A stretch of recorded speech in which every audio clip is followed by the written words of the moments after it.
শুভ বিকাল বন্ধুরা।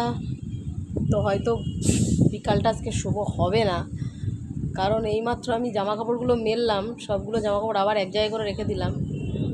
হয়তো মেঘ যেভাবে ডাকছে, মেঘের অবস্থা খুব একটা ভালো নয়, যখন তখন ঝড় আসার সম্ভাবনা আছে। এই সময়টা একটু ঝড়ের প্রকোপ তো থেকেই যায়, সেহেতু সমস্যা একটু থাকে। রাস্তায় বেরোতে গেলেও অনেকটা সাবধানে বেরোতে হয়। গাছপালাগুলো যেন কেমন একটা নীরব হয়ে আসছে, হাওয়ায় দুলছে দুলছে, নীরব একটা অন্ধকার ভাব।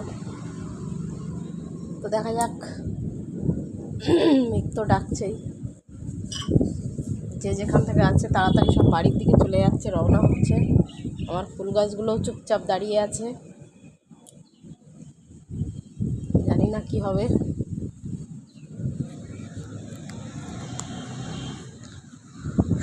তো চলো, ঝড় বৃষ্টি দেখি আর কি করবো।